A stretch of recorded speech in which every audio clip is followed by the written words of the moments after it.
1. The medium of art is the imaginal realm. The imaginal realm can only be penetrated through consciousness. Art is the vehicle through which the imaginal realm articulates itself according to a specific consciousness that enters it. Once the imaginal realm is entered, consciousness is empowered to channel the particular thought form or structure into a third-dimensional form or perception, such as a poem, song, or painting.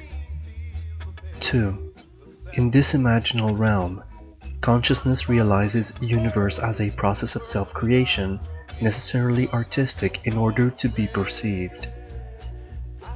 Everything that occurs in any given universe evolves in a process of artistic manifestation. Consciousness recognizes itself through the process of art. Those who penetrate the imaginal realm understand that the universe, in its entirety, is a medium of artistic self-creation and self-revelation. Here is witnessed and experienced cosmic morphogenesis, the understanding that the cosmos exists as an evolutionary process of form generation. Cosmic evolution begins with primary geometries and advances to increasingly complex structures, perceived as forms. Does form exist in the absolute realm?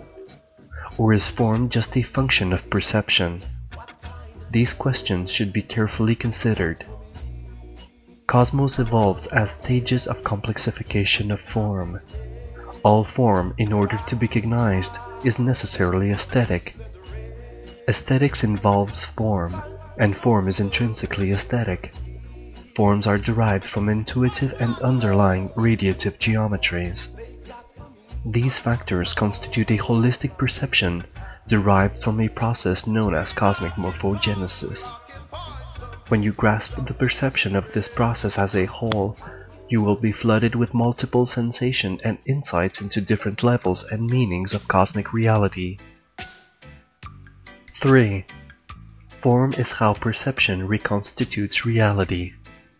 We do not really know if form exists, or if it is a mere illusion created by perception. From the stage of consciousness that we reside in, all we know is that form is how perception reconstitutes reality. This means that whatever reality is beyond a perceptual field, or how it might appear to different levels and stages of consciousness, i.e., how reality is perceived by a frog, a human, or an angel, represents different levels of perception. Those who live in chaos might find it difficult to recognize and reconstitute their perception as form. We are exploring how reality is reconstituted by perception as it advances from the human to the superhuman level. When we say reconstituting reality as form, we are also referring to the subtle flows of immediate reality, i.e., night and day, beginning and end. 4. In earlier stages, perception is conditioned by cultural norms called tradition. Tradition can be understood as the continuity of certain forms. These forms are reconstituted as symbols, many of which endure long ages, sometimes thousands of years. A tradition signifies a particular way of doing things that results in the development of specific forms and structures that characterize long phases or stages of cultural civilizational development. Different cultures develop different forms. For example, Egyptian hieroglyphic art or Egyptian sculptural art is very different from the Chinese cultural art or pictographic stylistic painting. In each case, the styles and norms repeat themselves. It is this continuity or repetition that establishes tradition. 5. In traditional art, forms of perception are ordered and regularly transmitted and communicated. Tradition is how knowledge is transmitted from generation to generation. This transmission occurs through set modes of expression, i.e., architecture, sculpture, painting, metalwork, etc. When we look at the art forms from earlier stages of civilization and culture, we see that a building, for example, takes on a particular style of form. The visual perception, like the painting, also takes on a particular configuration. The teachings of these modes of expression were later systematized as canons of art. Canonization occurs at a certain point, where someone decides to synthesize a particular artistic knowledge or tradition so that others can study it. Hence, the knowledge is canonized. Canonization results in a reduced set of rules, and thus dissipates the livingness of the original art form it seeks to define. This also may indicate that the knowledge being transmitted by tradition has outlived its usefulness. 6. The teachings of these modes of expression are later systematized as canons of art. In the modern world, canons of art that were evolved by millennia or centuries ago were systematized and formalized, becoming the structures of what are now known as art schools, i.e., the schools of fine arts, visual arts, performing arts, art academies, etc. For example, in the School of Visual Arts, students study canonized art forms, such as still life and nudes. The creation of canonization represents a stage where the morphogenesis of the artistic form has reached a point of ossified divergence. When an artist follows a particular artistic canon, instead of following his or her own creative process, the intuitive vitality is diminished. This results in the mentality of "this is how our parents did it, so this is how we shall do it." In the final global planetary stage, intelligence is released from tradition, and the canons of art become hollow and empty. This occurs on this planet over the last 200 years. In 19th century Europe, we saw the revolt from the art schools. This is because the sensitive artists in these societies realized these canons of art were meaningless. This began a whole new stage of art.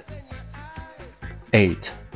As a consequence of the fracturing, there came the proliferation of new forms of perception and modes of expression communicated through cosmoplanetary means of mass media.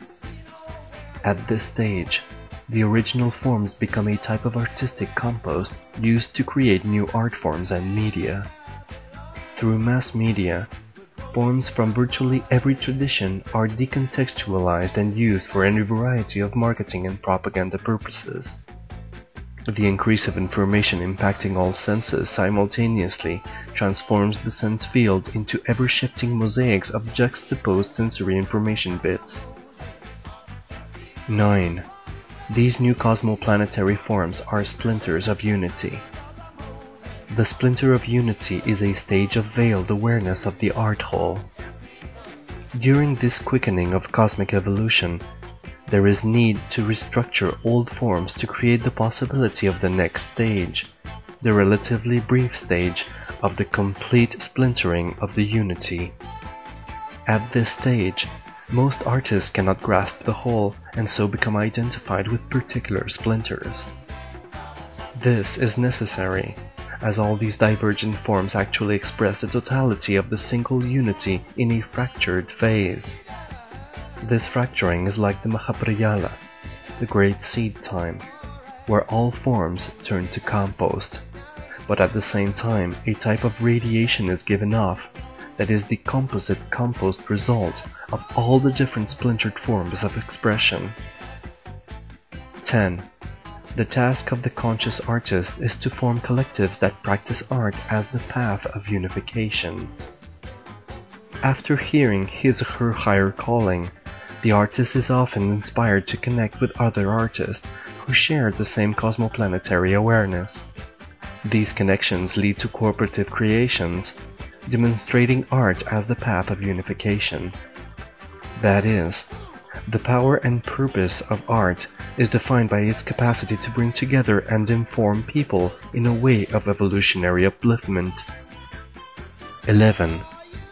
Art as the path of unification gathers the splinters of unity and reconstitutes different modes of expression into a single form, events that express the meaning of the new golden age. This is the cosmoplanetary vision of the role of art in the coming era, the noospheric or psychozoic era. Here, Art is a vast synthesizing enterprise that encloses the consciousness of humanity into a noospheric art whole. Let us now look more closely at this stage of the splintering of unity to see how it manifests in our everyday world. First, in the later global planetary phase of the individualism of consciousness, art is splintered into divergent and multiple venues called galleries, museums, theaters, concert halls, books, etc. These venues function as places or means for the individual to find a context for their particular form of expression, i.e., drama, sculpture, symphony, literature, etc. The creation of venues is how the contextual forms of art are contained. These venues correspond to the actual form of the artistic expression itself. Second, in this last century, the dynamic of art was the tension between the restrictedness and conventionality of traditional venues and the forms they provoke. This tension resulted in the need of the artist to shatter all traditional forms in order to become reintegrated with living experience.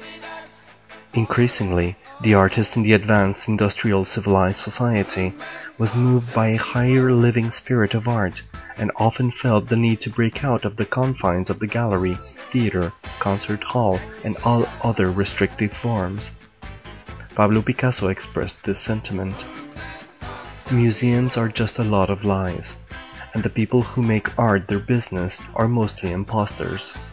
We have infected the pictures in museums with all our stupidities, all our mistakes, all our poverty of spirit.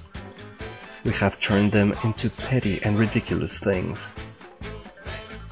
Third, the secondary dynamic tension of art is between new technologies and the new boundaries of the imagination. This is viewed as the proliferation and increase of new technologies and media, resulting in the inability to keep up with the effects. This tension leads to necessary exploration of expression through new forms of technology and media. These new forms are understood as the impulses toward a new creation and exploration of the imaginal realm.